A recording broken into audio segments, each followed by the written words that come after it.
Cet été 2022, dans le cadre de mes études d'ingénieur en système embarqué à l'école centrale de Nantes, j'ai dû effectuer un stage de 3 mois à l'étranger et j'ai choisi d'aller au Québec. Je me suis ainsi envolé le 11 juin dernier afin de rejoindre l'université de Sherbrooke. Cette université, reconnue pour ses nombreuses recherches ayant conduit à des découvertes majeures, accueille chaque année plus de 40 000 étudiants répartis en 3 campus et 8 facultés. J'ai pour ma part eu l'opportunité de rejoindre le laboratoire Medomix UDS, qui effectue des recherches en intelligence artificielle appliquées au domaine médical, et plus précisément à l'oncologie de précision au sein de la faculté des sciences. Ce laboratoire, dirigé par le professeur Martin Vallière, est composé d'auxiliaires de recherche, de doctorants et d'étudiants de l'université en maîtrise ou en stage. Leurs recherches se concentrent autour de 3 thèmes. Soit de mieux caractériser certaines maladies via une meilleure analyse d'images médicales quantitatives, de mieux combiner et modéliser les données médicales hétérogènes en santé au sein de modèles prédictifs, et de réussir à faire tout cela en apprentissage fédéré, c'est-à-dire d'améliorer et de transmettre uniquement les modèles d'apprentissage entre les établissements de santé à travers le monde, afin de ne pas avoir à partager les données médicales confidentielles. Ce laboratoire est en fait une branche du consortium Medomix, un projet initié par Martin Vallière et Olivier Morin en 2019 et regroupant plusieurs scientifiques à travers le monde. J'ai interviewé Martin afin qu'il nous en dise un peu plus sur ce projet ambitieux. Medomix étant de vouloir rassembler le plus d'informations, de types d'informations possibles différentes dans le domaine de la médecine pour faire une meilleure médecine de précision. Bon, combiner par exemple, je vais parler d'analyse d'image médicale, mais combiner l'analyse d'image médicale avec l'analyse de notes de texte qui sont prises à chaque jour par les médecins et qui renferment probablement des informations pertinentes pour faire une meilleure analyse, pour faire une meilleure médecine de précision. Comment on combine ces deux types de données différentes-là, plus les données tabulaires qui se retrouvent dans les différentes bases de données des hôpitaux. 3 grands types de données, comment on les combine ensemble? Medomix, c'est à peu près ça l'idée. Le consortium a ainsi développé Medomix Lab, une plateforme de calcul open source pour la modélisation intégrative de données médicales. Elle est basée sur le langage de programmation Python et contient 5 modules majeurs. Le module Input permet aux cliniciens d'intégrer et de valider les données hétérogènes des patients dans un format de représentation dédié. Le module Extraction permet de calculer et d'extraire les caractéristiques d'images médicales, aussi appelées features, ainsi que les données textuelles et tabulaires. C'est sur ce module que j'ai travaillé cet été. Le module Discovery permet aux scientifiques de visualiser et de découvrir de nouvelles associations entre les différents résultats du module Extraction. Le module Learning intègre toutes les données multi-omics dans des applications de machine learning afin de créer des modèles prédictifs. Enfin, le module Application crée un dashboard des profils des patients afin de supporter les cliniciens dans leur prise de décision.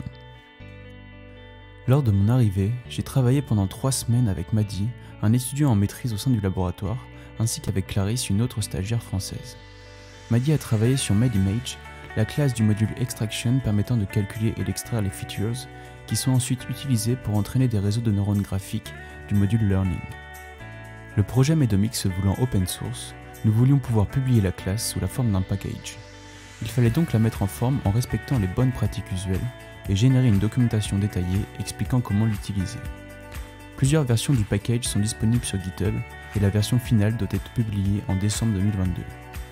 Bien que cette phase du stage ne fut pas la plus stimulante techniquement, elle m'a permis de me familiariser avec les notions médicales et de me documenter sur les différentes étapes de traitement d'images permettant le calcul des features. Nous avions chaque semaine des réunions avec Martin, les stagiaires et des personnes du consortium, notamment ceux travaillant à l'Université de Californie à San Francisco. Dans un premier temps, ces réunions permettaient aux stagiaires de Martin de se présenter mutuellement le travail effectué dans la semaine, puis nous le présentions en anglais au reste des membres du consortium qui se connectaient en visioconférence. Nicolas et Guillaume, 2 autres stagiaires québécois, nous ont ainsi présenté une proposition d'application web graphique divisée en plusieurs sous-modules qui pourraient être celles déployées dans les hôpitaux et utilisées facilement par les cliniciens. Martin a beaucoup aimé l'idée et je me suis ainsi porté volontaire pour développer le module Extraction. Tout ça, c'est bien beau, mais c'est quand même, il y a certaines méthodes de points qui sont développées. Ce que ça nous prend, c'est un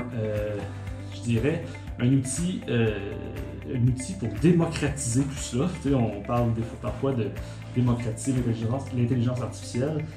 Ben, Medomix Lab, qui est la plateforme, l'outil, disons, qui utilise les données Medomix, nous, on veut qu'on développe ça de façon transversale, dans le sens que ça utilise les méthodes développées dans chacun des axes, dans une même plateforme intégrée. Okay?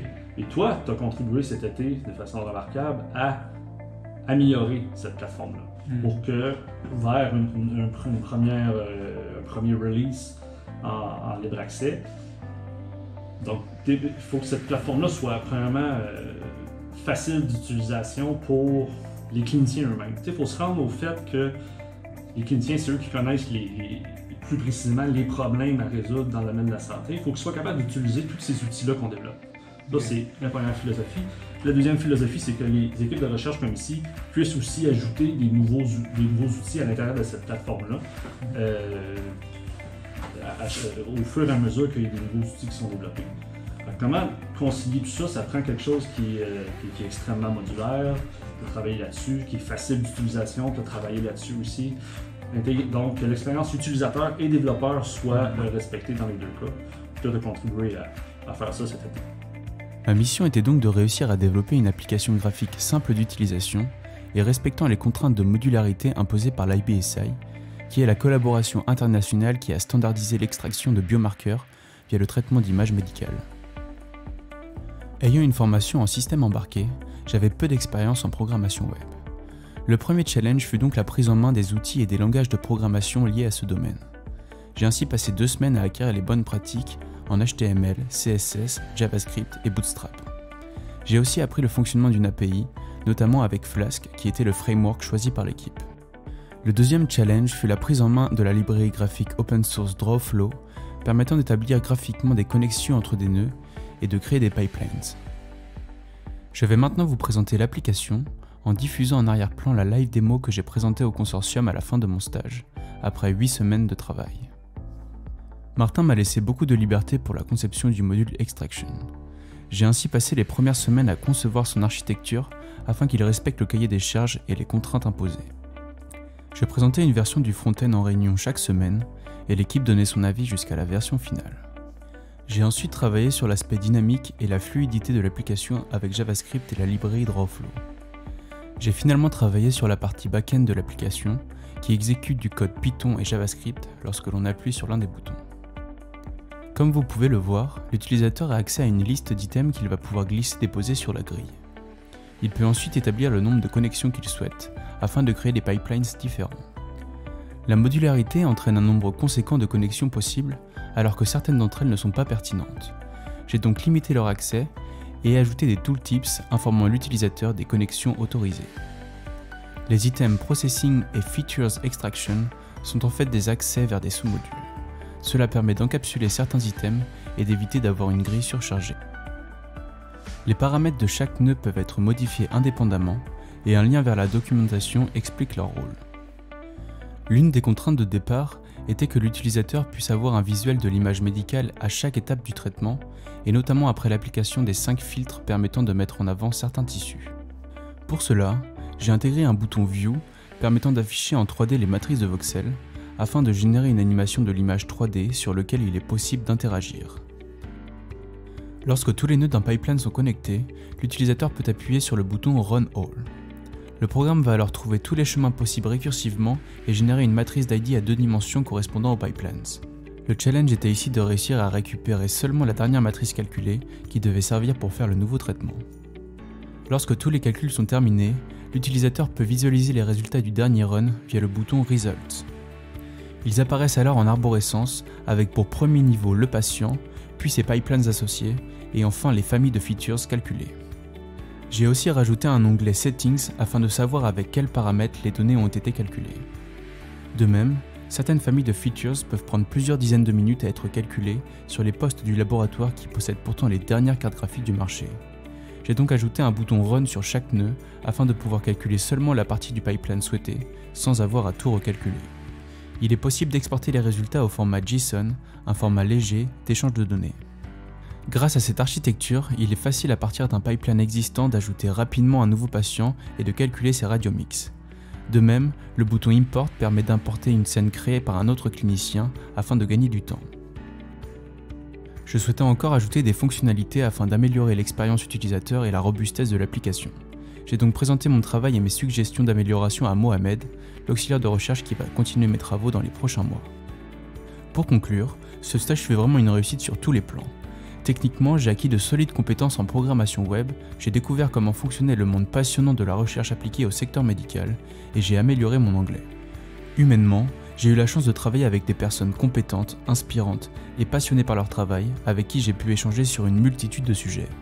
Ce n'est donc pas un mythe, les Québécois sont vraiment accueillants et la province du Québec, avec ses parcs nationaux, ses forêts, ses animaux et ses grands espaces vierges, est une région magnifique que j'ai eu la chance de découvrir tout au long de ces 3 mois. Encore un grand merci à Martin ainsi qu'à toute l'équipe du laboratoire Medomix UDS de m'avoir accueilli cet été, et qui sait, peut-être à une prochaine.